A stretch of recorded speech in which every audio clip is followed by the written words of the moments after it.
on their roster could be a good roster. I like that what we got out of that video was just basically both saying the same thing about each other. Both saying, they're figuring out their roles, but once they do, watch out, NA. Who's going to figure it out faster, I guess, is really what this is going to determine then. I feel like for me, I'm leaning towards Freedom. Same. Mainly because the cure factor, the plays that they have there. Naventic has definitely improved, but I think Tom Sturge still trying to learn the support role. We've heard from many players, again, between Casanova on, like, we have so many role slots in NA. Everybody's talking about how hard it is to learn a different role. And I think I've talked about it over and over again. The mentality shift when it comes to warriors and supports and transitioning outwards is more than you can get just by being a smart player. You literally just have to live it and feel it for a long enough time to where you can understand what your role is supposed to be in all cases. And Tomster's shift was from damage dealer for forever, then all the way to support, whereas Cure's is just a minute shift. Where is he going to fit in with our other two damage dealers? What does he play that enables him to just excel? And we've seen that before with things like Genji and Li Ming. So once it feels like it's just a less of an adjustment overall for Freedom to have to make with that. We've got the battleground ready, so let's see where game number 1 will take place. It is Towers of Doom, picked by Team Freedom, a battleground we know that they like. We still have Dragonshire available, so that was not attended to. Instead, Freedom went for Battlefield of Eternity to ban out, and Braxis is still being removed here by Naventic.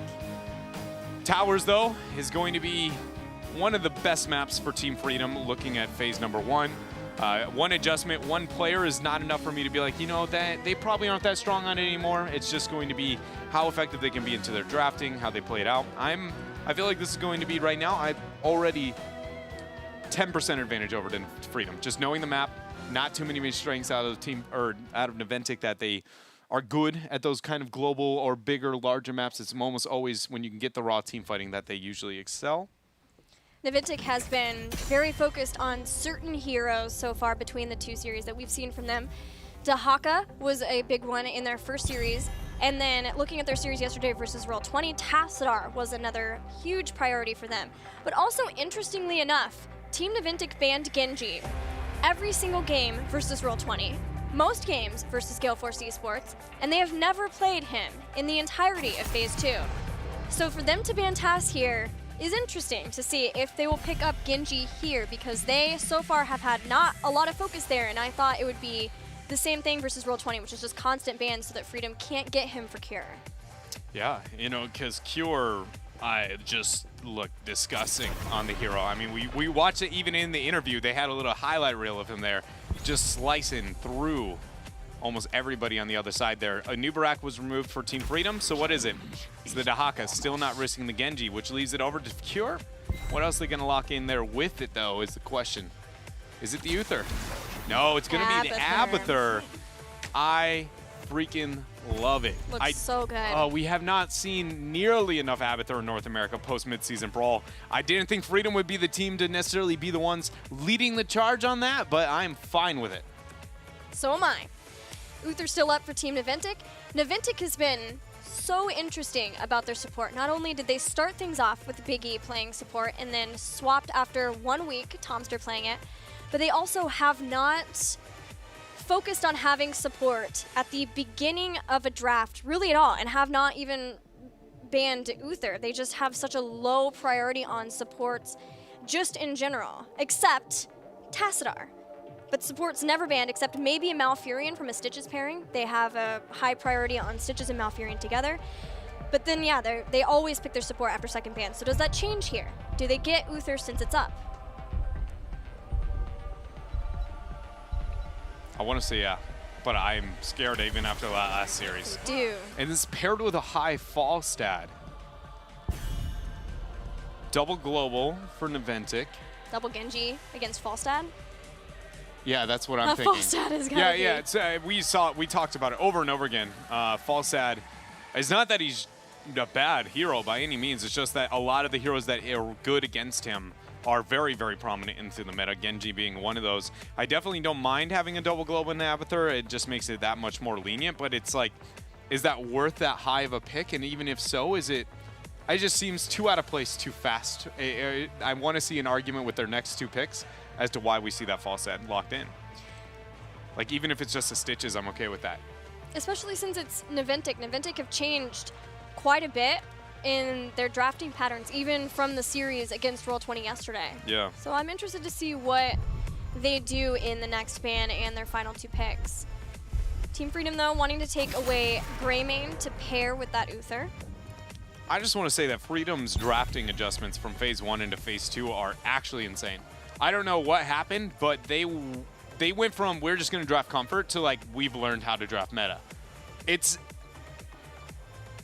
I've never seen it that fast in my life. Yeah, just like how do you transition that quickly? Because that takes an entire team mentality shift, or just blind faith in the one guy who was just like, I think we're doing this all wrong, and everybody's like, all right, well, give it a shot, and then to continue this trend upward, I love it. I've never seen that drastic of a change, and I want to know why. If they end up winning the series, remind me to ask them that question. Okay, I'm writing it down now.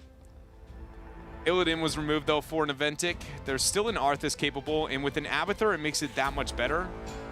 Falstad is okay into an Arthas specifically, so maybe that was a bit of the thought process behind the pick. But either way, Freedom could move into that direction. Stitches is still a thing, but also less prominent in North America. Considering Zugrug, Varian's been banned. Oh no, they didn't ban him. They were considering banning Varian. Does that mean that they want him? We haven't seen... I don't think we've seen Zugrug play Stitches yet. Which is the only reason I hesitate on Stitches. Yeah, no, I'm in the same department. I mean, Diva is something that comes to mind as well. Like, she's a reasonable Abathur hat on top of it because she can be so very annoying. It's just how much of that is comfort.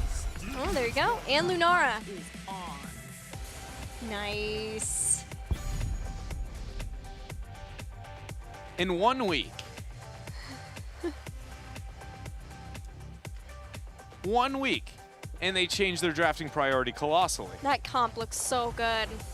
Like, I'm just sitting here staring at these past drafts, and I mean, they're like half of the composition you see from them, but they aren't all inning on what is considered, you know, kind of some of those top high-end picks. To break down the synergy that you've got here, you've got Abathur to be able to soak during the delay of the altar fights. You've got good delay from heroes that you have here. You have such great synergy. Stitches, if he takes Putrid Bile, he's got the slowest combo with Lunara if she takes Unfair Advantage. Lunara has poisons that then brings down the health bars that enable Genji to be able to get resets after resets. The synergy is just, oh man. And it is the double Genji on top of the Falstad that we talked about immediately. There's a reset, and suddenly they're X-striking, but it's more of just using the dash from the Genji and crossing over each other's paths. There comes out the Arthas. What a cool Li Ming skin. Li Ming. I love that skin.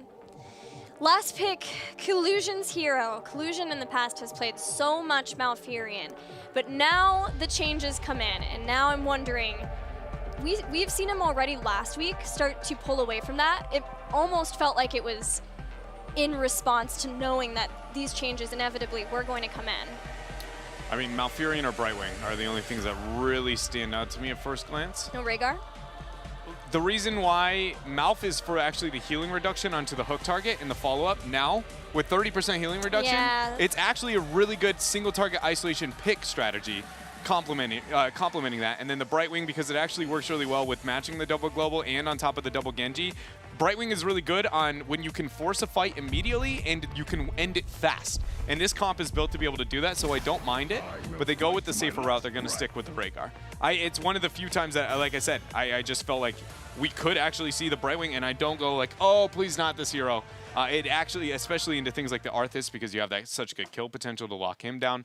But it's safe to move into the Rhaegar. It just puts a little bit more pressure onto Genji and Cure and the front line there with the Abby hat. Yeah, it is less of follow-up for a Stitches hook specifically, but being able to give Genji the freedom to have that ancestral healing along with his own protection and the carapace of Abathur is just fully trusting in Genji to be the one to pick up the kills once Stitches and Lunara and the rest have been able to weaken the targets. I just feel like now with that Rhaegar pick, when they don't have any immediate lockdown, like whatsoever, it's just like why Stitches then, right? He is a reasonable sustain. He can hold his own. They do have Arthas on the other side, but Falstad and Arthas are both pretty good into immobile frontline warriors, and that's going to, having the Stitches on the other side, that is why when I see the Rhaegar locked in, I just kind of feel like everything was very well thought through, and the Rhaegar, again, not overly poor, but it doesn't synergize nearly as well as some of the others, and it drops a lot of the value of that higher rotation into the Stitches, which we also didn't even know if they would move into purely because they haven't shown it in the past. And that's why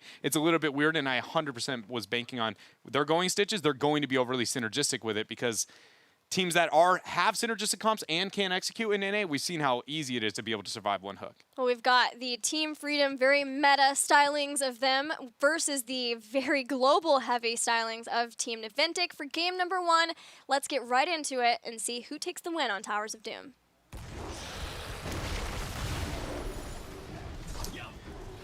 Towers of Doom, game number 1 is going to be Freedom in the blue. Zugrug here on the Stitches. We've got Cure, as always, on the Genji, making them flashy plays. Dansky will be the Lunara player here. Nasmus is going on to the Anubarak. And I ended up missing somebody, but it was Collusion on Rhaegar.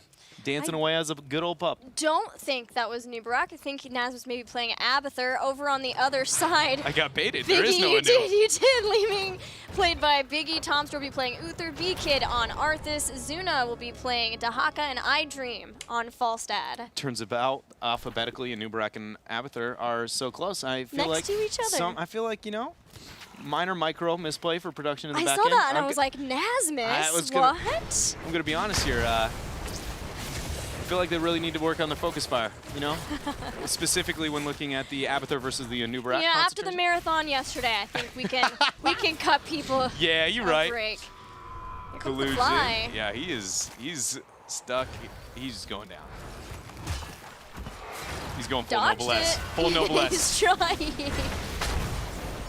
Doesn't have a lot of the other tools yet, but man, that was probably my favorite part of all of the All-Star games. Was it noblesse? Just going like, he's dancing, and then just flat out walks away. Just 1 versus 5. So good. The best part about all of it, too, is like he just didn't even cast anything. Like he actually was kind of accepting his fate, but by just dancing back and forth, everybody's like, what's going on here? I'm missing a couple of spells, and he was just getting the rest of the rotations He's probably like, in. guys, this hero's awesome. Look at the mobility I have. New I'm support a dog.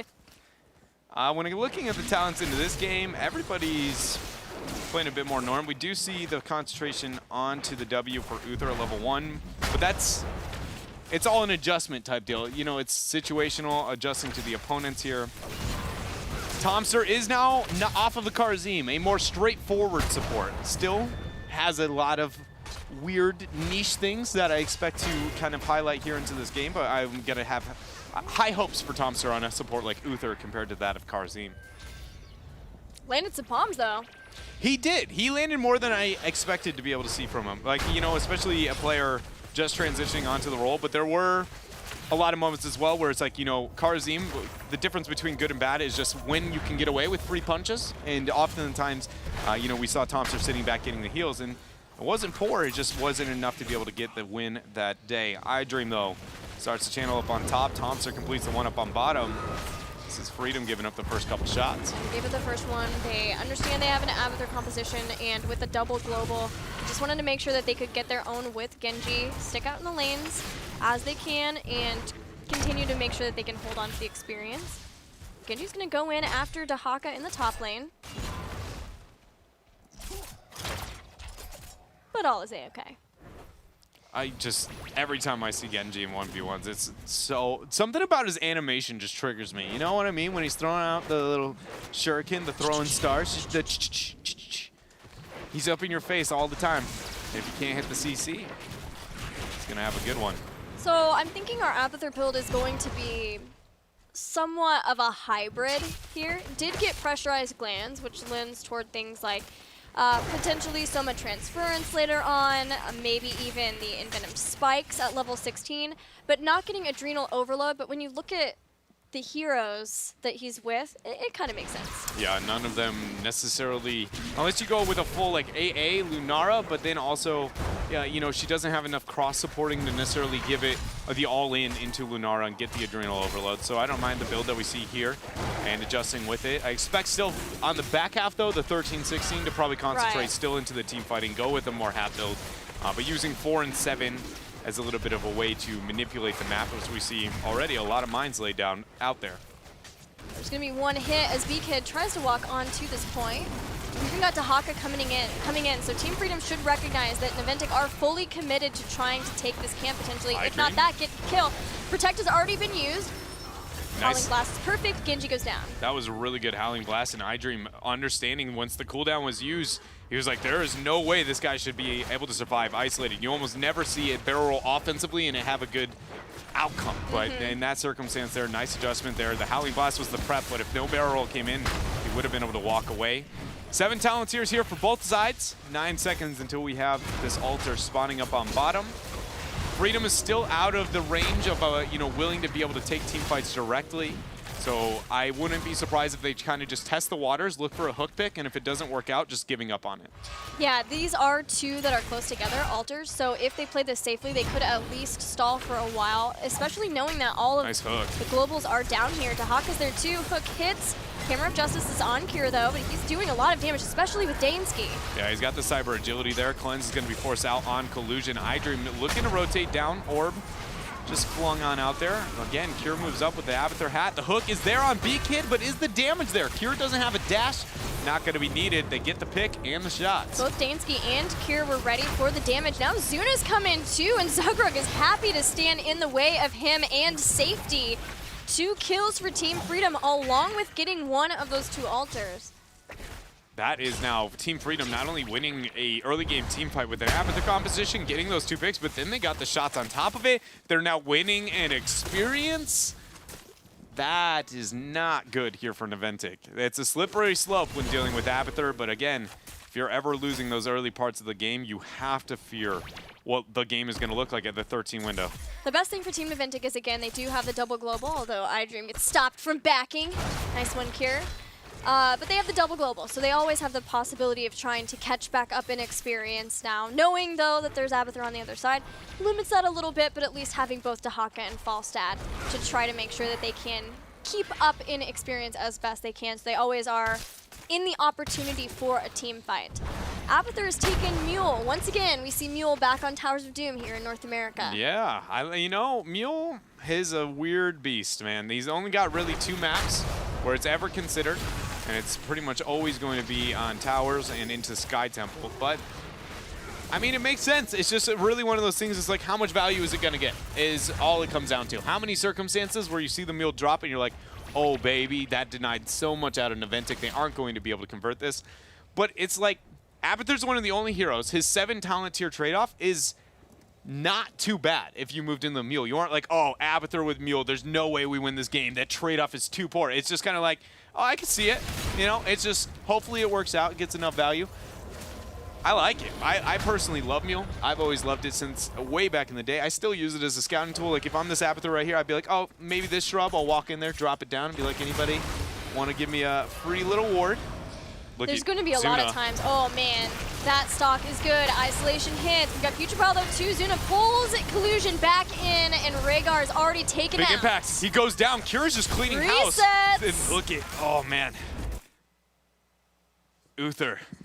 Uther bot for a moment there. Goes down, which is why we have the pause here coming out from iDream as the DC there from Tomster. But so when Zuna went in, dropped the isolation, focusing onto the Collusion, but that is...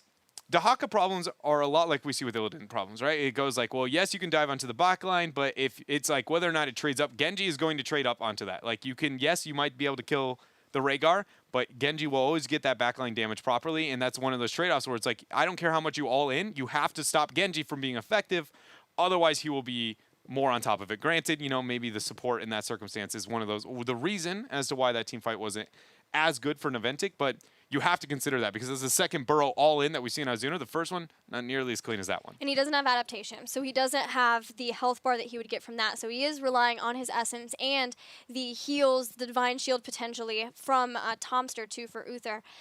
We saw the initiation was to put isolation on top of Rhaegar, obviously so that they could just try to take him down really fast.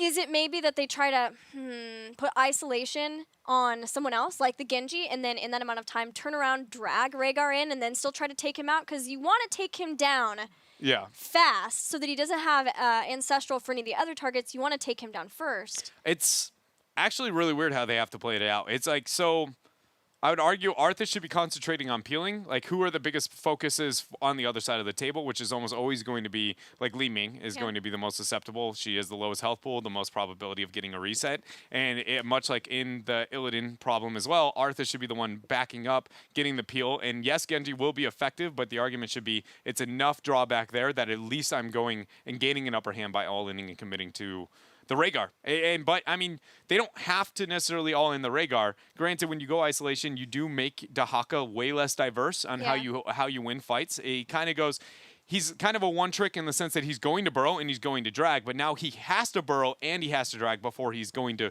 really have an impact in those team fights. And focusing in isolation on somebody who is as mobile as Genji is not necessarily a guarantee for a team too. So we've seen how this first iteration of the team fight for Naventic will go for them, but so far things look really good for Team Freedom in this game, specifically because, like we mentioned, they were able to get a couple of picks, they were able to keep up in core health for the most part with the Abathur composition pre-10. Yeah, the fact that they've held on or even gotten that kind of early lead is just insane. The 13 mark I always talk about is like where it feels like he's going to be a whole new hero, really, and how he kind of opens it up. And so if they're winning this early on, I do fear for the future of Naventic, especially because this was at that window where Naventic still should be comfortable in those fights, and not winning this one, it might just get out of control and really only 2 minutes out. And of course, the battleground that Team Freedom loves. Friends, we are going to go to a break while we get our players back and ready for the game. We'll see you right after this for the conclusion of Game 1.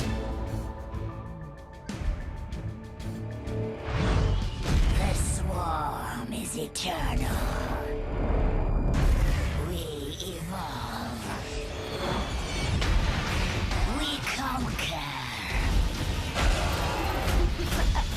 We will consume all within the Nexus. Your villains, your heroes will all become part of my brood. Okay, fine. You two. You will try to resist, but it is only a matter of time, for the swarm is eternal.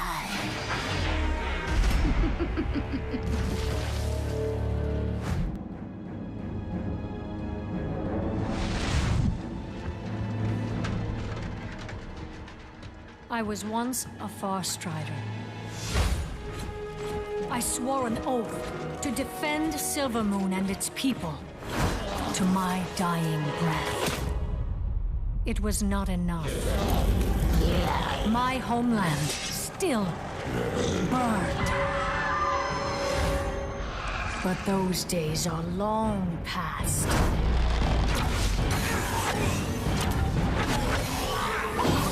And history will not repeat itself. I am Sylvanas Windrunner, Queen of the Forsaken. And if you will not serve me in this life, then you will do so in the next.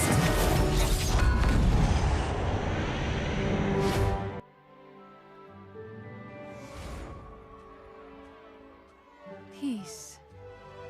It has been my life's work. Through honesty and diplomacy, there is no obstacle.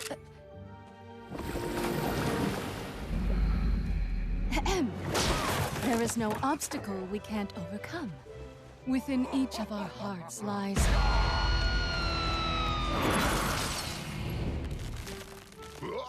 a yearning for peace. Even in this odd place, I truly believe that each of us can find a way to live in harmony. As I was saying, I am Jaina Proudmoore. We don't need to fight. But if you insist, so be it. Welcome back to the Heroes Global Championship. We are still waiting on Tomster to reconnect to his internet, so we are going to be waiting just a little bit longer to see if that's the case. He unfortunately had a power outage at a rough time in the game 2, right in the middle of a team fight. And again, with like looking at the compositions, maybe the breaking point that we were looking for, but they have already failed to be successful in this team fight. I hate to report it, Tomster coming back or not, I don't think there's any chance they can redeem that fight. The game is still recoverable, though. It's definitely not too far out of that window. It's just, is Tomster going to be able to get his power back online in time, be able to join us here, or is it in fact going to be Utherbot representing for the rest of the game up until in game number 2, it would be looking for a sub if Tomster can't get back in time. All right, so let's talk about what these teams are playing for. Obviously, we are starting out with the new standings. All the standings were reset at the beginning of Phase 2. Teams are looking to be at the top 3 once again in the standings so that they can represent their region at the Western Clash. And speaking of the Western Clash, we actually have our first representative who were able to qualify last night. Congratulations to Nomiya from Australia, New Zealand. Surprise. They made it. You say that, but it went all the way to Game 5, and it was so close. Really? Yeah. I actually didn't bust out watching the Nomiya games yet, but that I thought for sure after the development that they've had and usually the typical dominance that they have within the region that there would be no way that it would be contested. Because, like, I mean, even at the midseason brawl, like Western Clash, we were impressed. Midseason brawl, even more impressed. So I was just like, they're going to go back. They're going to absolutely clean house, and then we're just going to see them at, like, can they perform again and keep that growth? Well, there were a couple of different things that added to that. First, they had their qualifiers pretty close to after the midseason brawl, so I think they had to catch up with patches. Okay. But then also with that, they have forgot Dark-Sided, I think is the name of the team. I forgot it off the top of my head. I'm sorry, my friends. They are my new friends on Twitter, so I feel really terrible now. But it's Sashin's. It's Sashin's team. I know. I apologize, but it's Sashin's team. So Sashin used to be teammates with a lot of the members of Nomiya back in the day, 2016. So they've just been working really hard. They really brought it to Nomiya. They actually beat them in a best-of-3 earlier on, and then went all the way to Game 5. Yeah. Wow, man. Tried and true there. The old school comeback and the fact that Nomiya is able to pull out ahead. Honestly, I don't know what I would have said if Nomiya didn't qualify for ANZ. It would be really weird. I would just be like, I don't know what to say about this team. Are they going to just be like, you know, the non-league region prodigies? They're going to be essentially PBA 3.0, can never be stopped, even maybe finding its way up to the semis. That's how inspired I would be, like, you know, and that's crazy to see that level of competition out of ANZ. Yeah, it's very good for them that they, because for so long we have talked to these members of this team, and they have talked about how they just go in, and it's weird if they lose a single game in their regional for so long. So now to have that type of competition, they've got a practice partner, I would assume now, that they can be working with to represent their region even more so at the Western Clash. So that's pretty awesome. But for the rest of us now, we don't really know who else will be representing at the Western Clash, but we can safely say that Gale Force is well on their way after beating both Tempo and Roll20. Yeah, Gale Force has not made it by any means. They have not. But they are, again, assuming that they don't drop and no major upsets happen, they have managed to make it. You know, that's generally how to view it, and I don't feel like Gale Force has taken a step back anytime soon, as they are still slowly making those positive adjustments that a lot of our teams here in North America are making. But theirs seem a little bit faster than everyone else's. Yeah, definitely. All right, well, per our rules, unfortunately, Tomster has not reconnected, so Naventic will be playing with a bot for the duration of this game. We're ready to get back into the game, so let's finish out Towers of Doom. All right, so first off, we're obviously playing with a bot here, so I'm gonna drop my seriousness on misplay tone. But I actually, on a serious note, Divine Shield Utherbot significantly worse than Divine Storm Utherbot, because they have such immediate reaction points, like how fast they can. Getting the Divine Shield, the coding to be able to identify who needs that supporting, and even with pro players, we see the miscommunication almost inevitable, but you can never have that with D-Storm. It's insane. The dude is a monster with Divine Storm. I'm not kidding. I think I lost a competitive game to Utherbot, to Cloud9's Utherbot.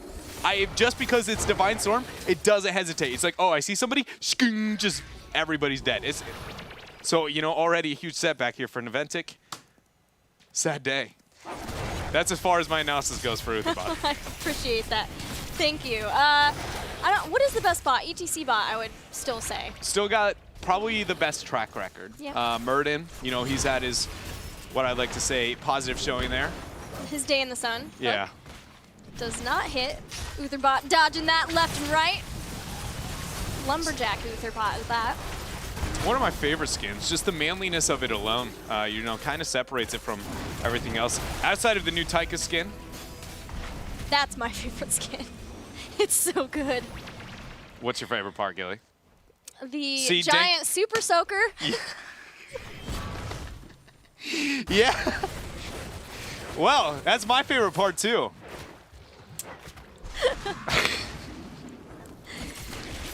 Here we go. I wish I wasn't sick so that when I actually inhale, I don't feel like I'm dying a bit there. How are you still sick? You were sick last week too. To be honest, I am pretty confident that I am just eternally sick. You know, it's like the Hulk, but it's just with sickness. The con flu. Yeah, it's just, I cannot escape it.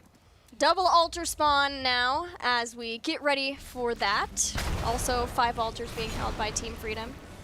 Naventic's in a rough spot. They have everybody up. They have the potential of a fight here, but it's whether or not they want to take it with that Utherbot. I mean, I would say yeah. Like, the game isn't going to get any better in your odds, right? You might as well take the early game fight into the Utherbot with the Abathur composition not being an absolute terror. You can't force it to engage, you can't force it to disengage. Just all in, hope it works. Like, not much else you can say, you know? Just feels bad. I'm glad you pointed that analysis out earlier. Yeah, where would you be without me, right? Like, suddenly you'd be asking yourself, how does this happen with Utherbot? Oh, nicely done. Kier with the Abathur hat, getting the 2 kills there. Did not get the altar. Naventic were able to get that, so the cores are actually pretty even. Lone Ranger. Lumberjack coming to chop down the dreams of Team Freedom here in the southern lane. They're going to convert that bell tower right on back. You see that Holy Fire? Pretty much the top tier sieging strategy of Uther is level 4. At least iDream's dropping some solid B steps too. You know, I think it's a rite of passage, honestly, for professional play. Now that Uther can feel like he's a part of the group. Now that he's endured the B steps. Sadly, he's not looking to mirror them. It's also the rite of passage that most pro players have to endure, which is who has to babysit the bot. Yeah, it's right now it's Falstad. Makes the sense, most honestly, in a really weird sense, I don't mean to convert it into this, but if you are playing with a bot in your own Hero League game, let's say that one guy AFKs, most of the time you should be a backliner. Yes, if definitely. you have the Uther bot follow. You should just, unless it's like a warrior, then it should be the melee. Just go like, is this a backliner and something that needs to stay alive? Then I'm going on my squishiest hero, the one who doesn't have to move in. Li Ming, she has Calamity, so you won't want to move it there. I know I'm gross, that my brain literally can't stop analyzing, but it's also one of those things that is like, hey, we might as well gain something out of this. Somebody at home realized that you're this much better with Uther. I'm appreciating this double Genji dream that took out Zuna. Nearly got iDream. Now he's going to get Uther, probably. Double reset. Oh, don't go there, iDream. He went there. He did. And then he outplayed him by judging. That was a guessing game. Right before he got in range, he went for the dash. That was actually really subtle, but really smart by Kier. Because if he waited half a second longer, the Calamity actually hits. He just baited just enough to be able to get in range, expecting that's when the teleport would come in, and immediately throwing the dash. It could not have been better. I'm actually impressed with that. And that's why we like seeing Kier on these high-skill heroes like Genji. Team Freedom just going for the boss to end the game. They have the 16 advantage. They're going to close this one out. 1-0.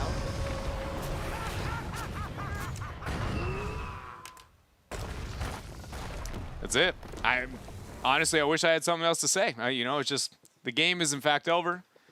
Hard to be able to deal with that. I mean, the only other thing you would maybe be looking for is to note that Naventic was, though this game was at the time of losing or gaining the bot and losing Tomster, honestly still was heavily in Team Freedom's favor, though it looked even just because, again, the team fight went into their favor, and the fact that they were not losing the early game with an Abathur composition. Like, we already tried to set the tale of like how unlikely it was Naventic was going to get that win, but sadly, again, losing the new support player, Tomster, sealed the deal.